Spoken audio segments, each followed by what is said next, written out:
Assalamualaikum warahmatullahi wabarakatuh. Eee, saya melanjutkan materi kita, kalau pekan kemarin kita sudah membahas tentang, arus arah, hari ini tentang medan dan gaya magnet. Magnet, secara kemagnetan itu, dimulai dari daerah di mana ditemukan batu-batu, yang saling tarik-menarik gitu ya. Daerah tersebut namanya magnesia gitu ya. Nah, sehingga, batu-batu tersebut disebut dengan magnet. Magnet mempunyai 2 kutub, yaitu kutub utara dan kutub selatan, dan ini digunakan sebagai alat bantu navigasi atau yang dikenal dengan kompas, karena, bumi sendiri merupakan, eee, magnet gitu ya, mempunyai kutub, utara dan kutub selatan.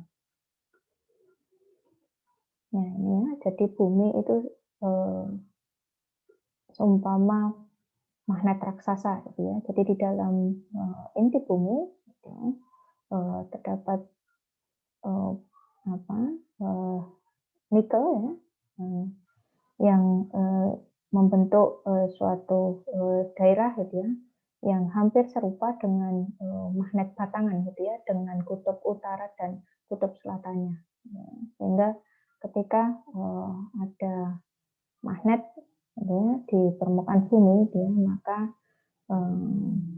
akan mengarah ke kutub utara dan kutub selatan juga.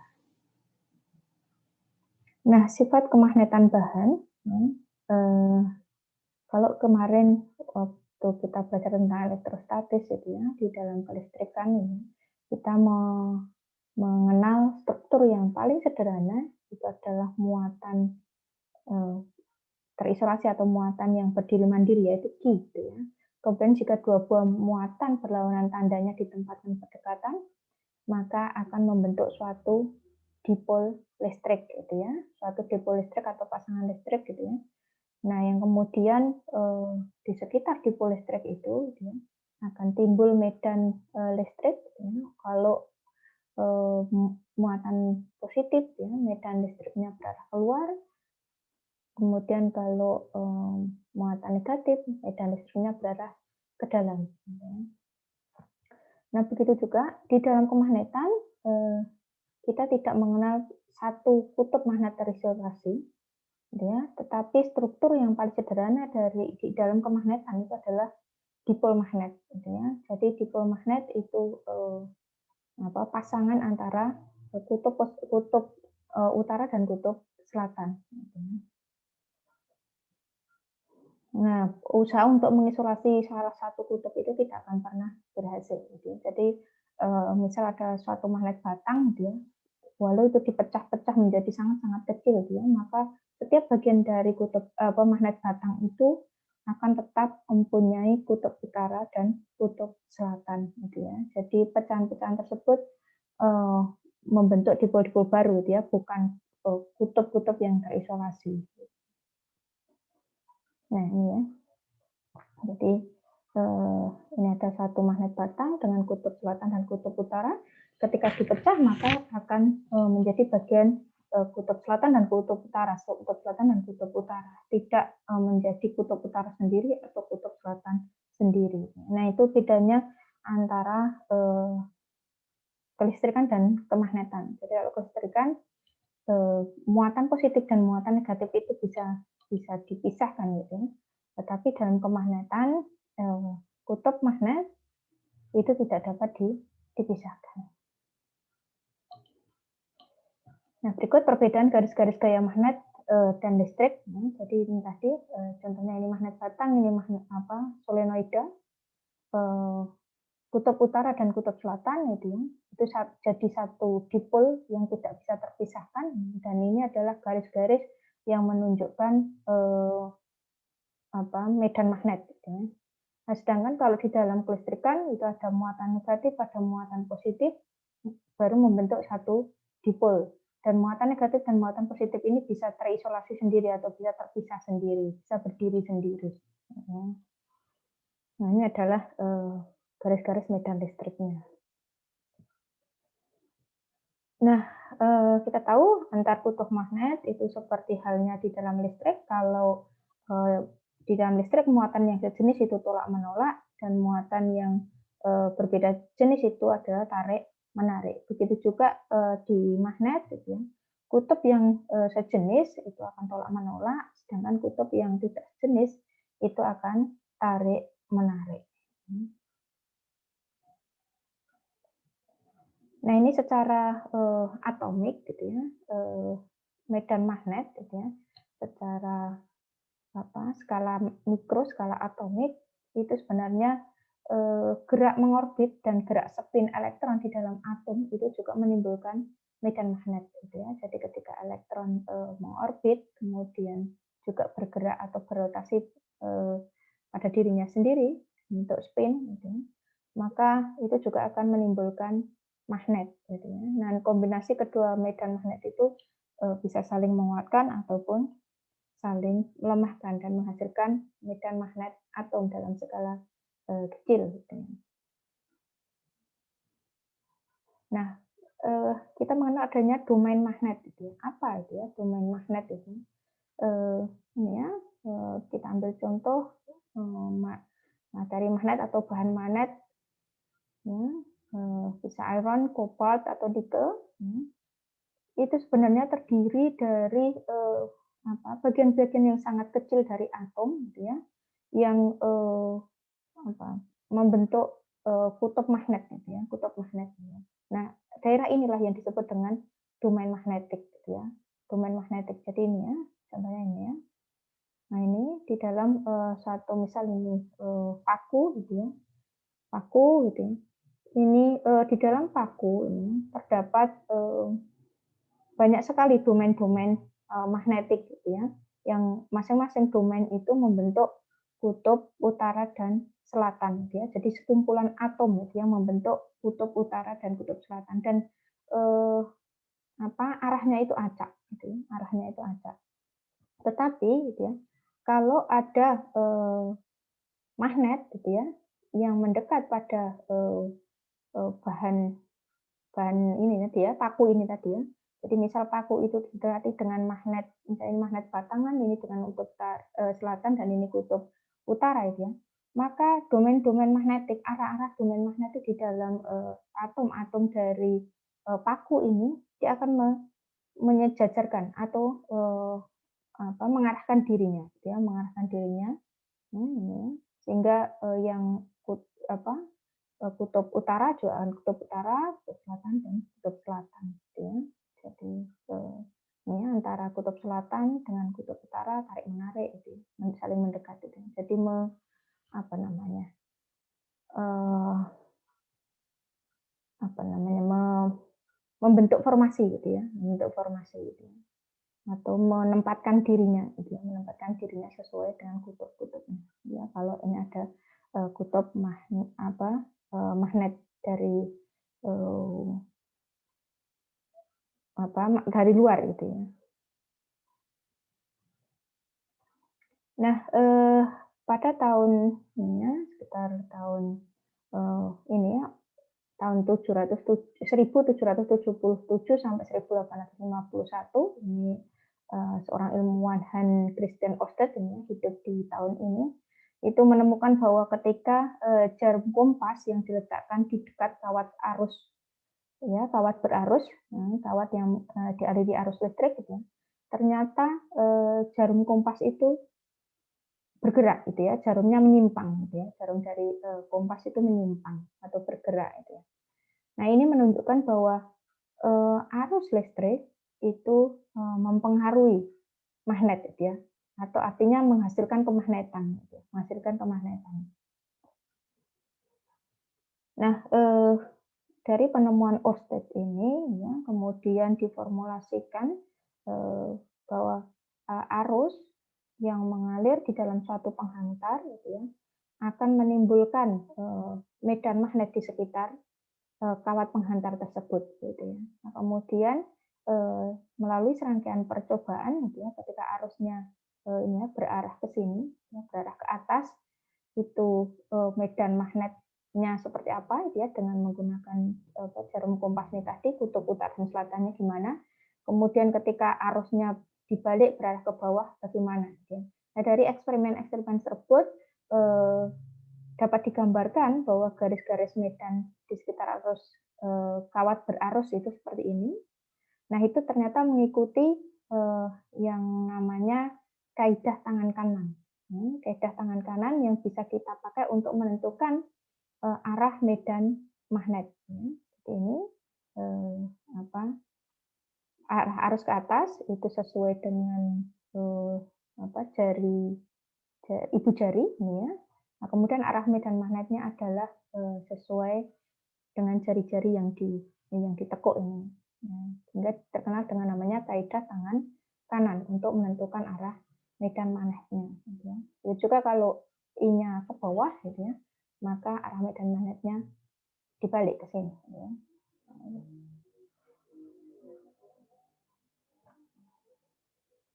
Nah, jadi magnet itu memberikan gaya pada kawat pembawa arus. Dan arah gaya F-nya itu selalu tegak lurus terhadap arah arus I dan juga tegak lurus terhadap medan magnet. Jadi kalau yang di sini tadi arus itu ternyata bisa menimbulkan magnet, gitu. Nah, gaya pada arus listrik itu ternyata dipengaruhi oleh medan magnet itu. Jadi kalau ini arus listrik menghasilkan kemagnetan, nah bagaimana kalau kita memasang magnet gitu ya di dekat kawat berarus, ya, ternyata itu mempengaruhi gaya pada listrik. Gitu. Nah, besarnya gaya F itu selalu tegak lurus terhadap arah arus I dan juga tegak lurus terhadap medan magnet B. Gitu ya. Yang tadi kaidah tangan kanan tadi, jadi kalau medan magnetnya arusnya ke atas, gitu, kemudian medan magnetnya ke ini ya, berputar tadi atau ke arah sana gitu ya,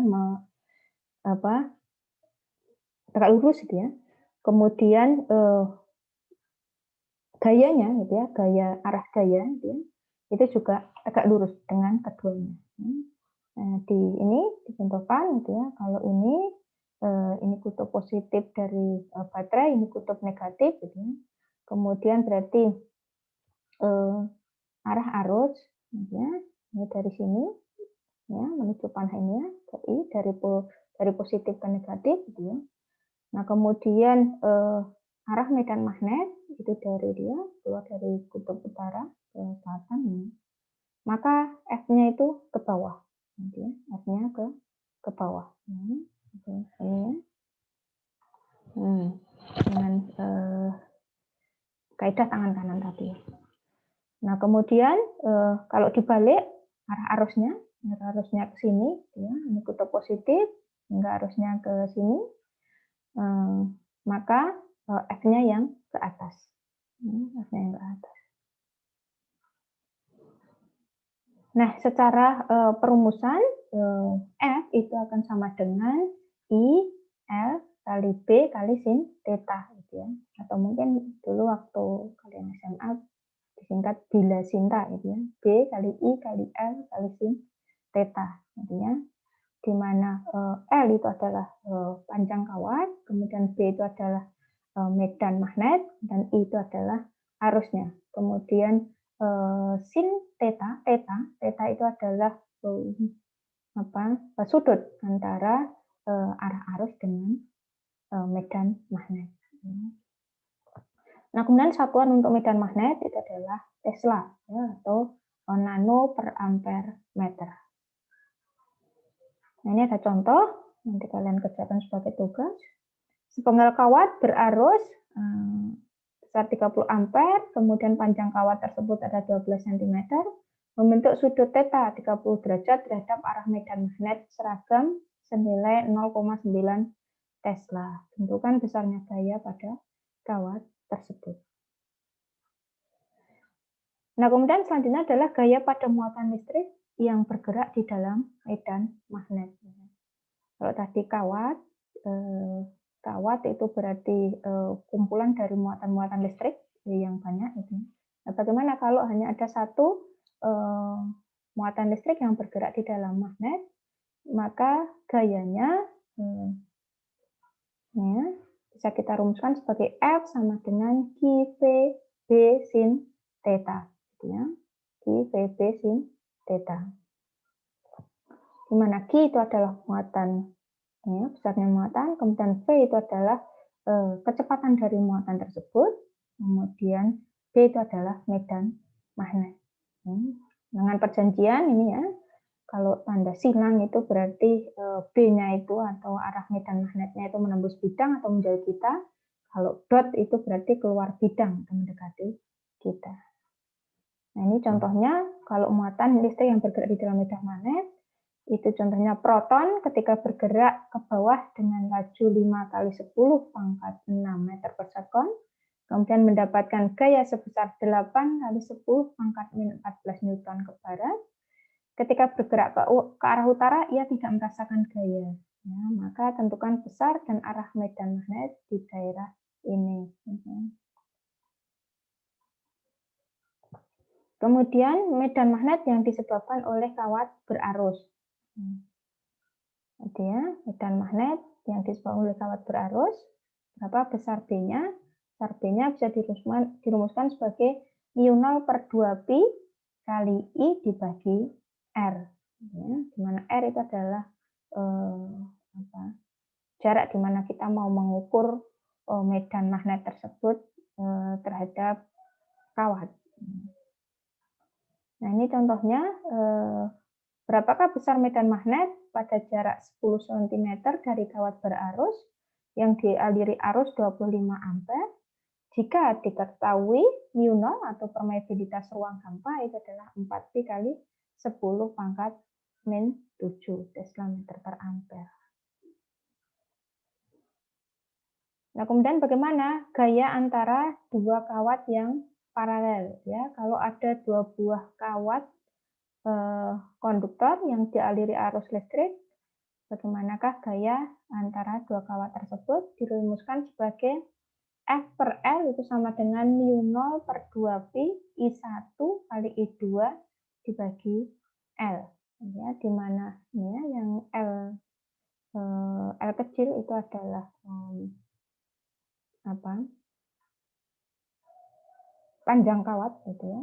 Panjang kawat. Kalau yang L besar ini adalah jarak antar dua kawat. Ini contohnya dua kawat pada kabel yang panjangnya 2 meter berjarak 3 mm dan membawa muatan arus 8 ampere. Hitung gaya antara kedua kawat tersebut. Kemudian ini adalah flux magnetik. Pada pembahasan elektrostatis kita kenal flux flux muatan, gitu ya. Maka di ini ada flux magnetik. Flux magnetik sama gitu ya, banyaknya medan magnet gitu ya yang menembus suatu permukaan secara tegak lurus. Ini ada contoh sebuah loop dari kawat logam atau konduktor gitu ya. Kemudian ada medan magnet yang menembus loop ini gitu ya. Pada sudut alfa dari normal bidang ini atau loop ini.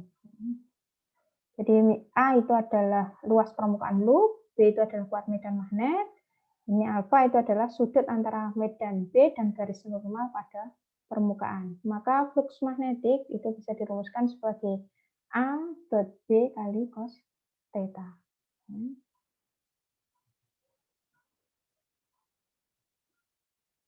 Nah, jadi A ini adalah normal ya. Ini normal dari permukaan atau luas permukaan loop ini. Nah, besarnya flux magnetik bervariasi dengan merubah harga A, B, dan alfa. Jadi, flux magnetik itu tergantung berapa banyak medan magnet ya yang dilingkupi oleh luasan itu atau permukaannya itu secara tegak lurus.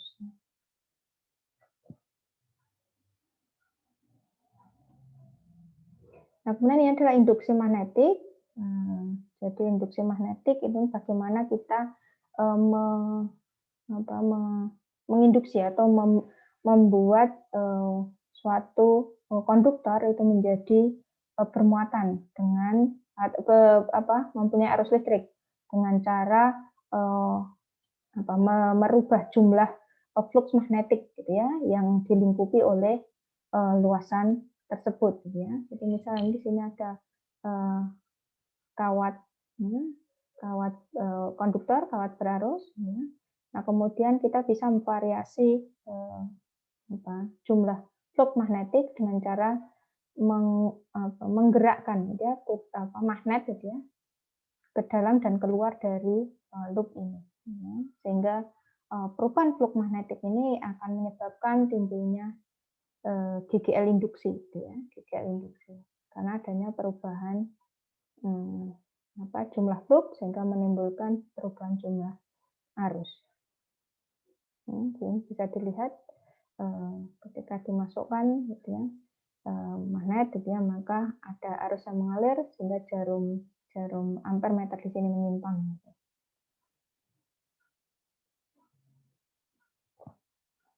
Nah, ini induksi magnetik bisa dirumuskan sebagai GGL induksi itu akan sama dengan min N.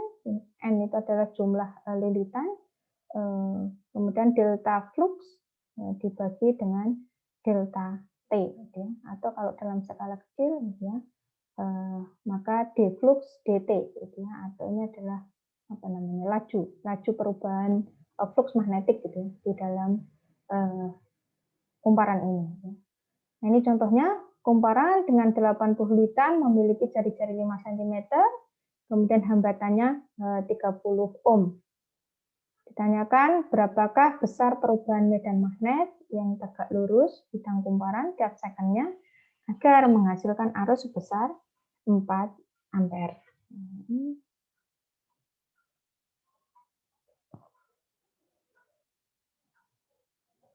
Jadi ditanyakan flux magnetiknya, ya, D flux magnetiknya atau delta flux magnetiknya. Jika diketahui jumlah kumparannya 80, kemudian jari-jarinya 5, hambatannya 30 ohm, dan arusnya adalah 4 ampere. Nah, ini ada jawabannya.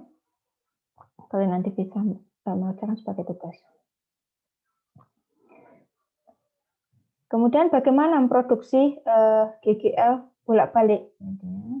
GGL bolak-balik.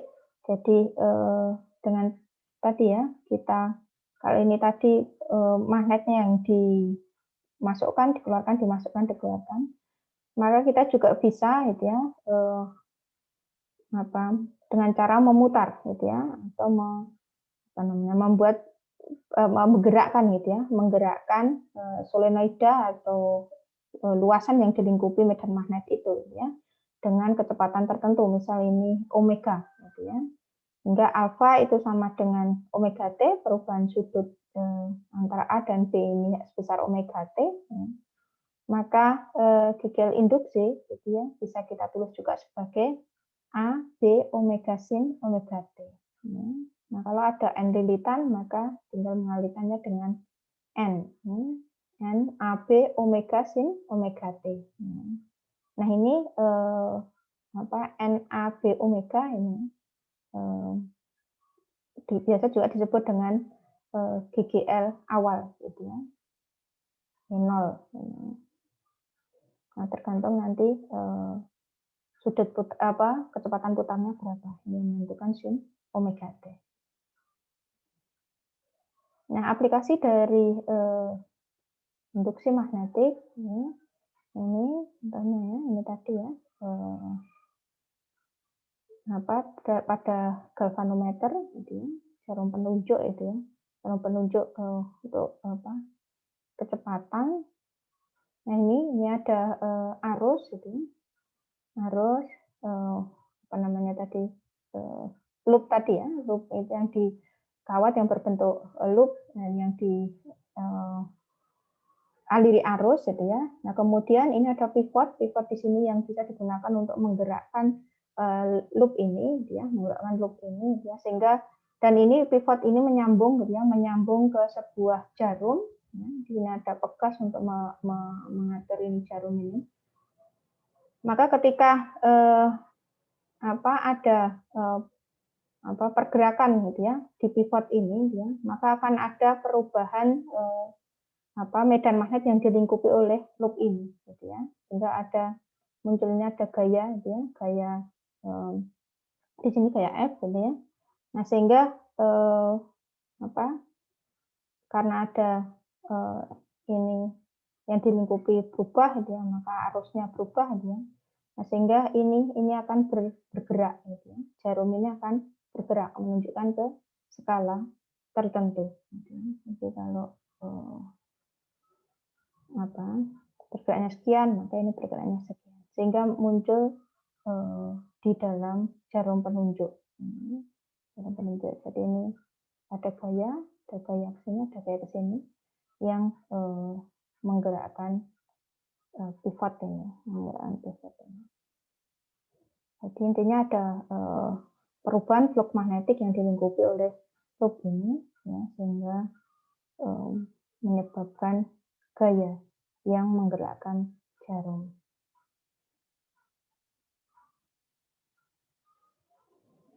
Nah, contoh lain itu adalah hydraulic crane, gitu ya.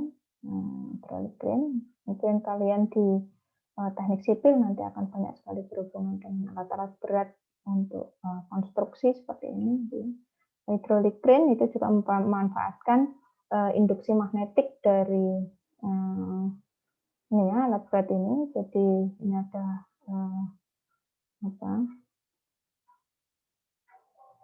magnet, gitu ya, yang bisa menarik logam berat ini sehingga bisa digunakan untuk memindahkan logam yang berat, gitu ya, dengan cara memberikan efek magnet atau induksi magnetik ke ini ya, ke ujung crane ini ya, ke ujung crane ini, sehingga logam ini bisa menempel di crane, gitu ya. Kemudian ketika sampai pada tempat yang diinginkan, ketika logam ini ingin dilepaskan, maka operator ini tinggal mematikan aliran listrik, ya, aliran listrik yang menginduksi magnet ini, gitu ya, sehingga sifat magnetnya hilang, sehingga ini bisa jatuh, gitu ya. Jadi kalau mau memberi efek magnet, maka dialiri arus listrik sehingga timbul magnet di sini, sehingga bisa mengangkat beban ini. Kemudian kalau sudah mau dilepas, ya, maka induksi listriknya itu ya, itu dimatikan atau dihentikan. Nah, kalian juga bisa membuat crane sederhana seperti ini sehingga tahu kerjanya. Ini kalian bisa melihat dalam video ini.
Nah, itu tadi ya.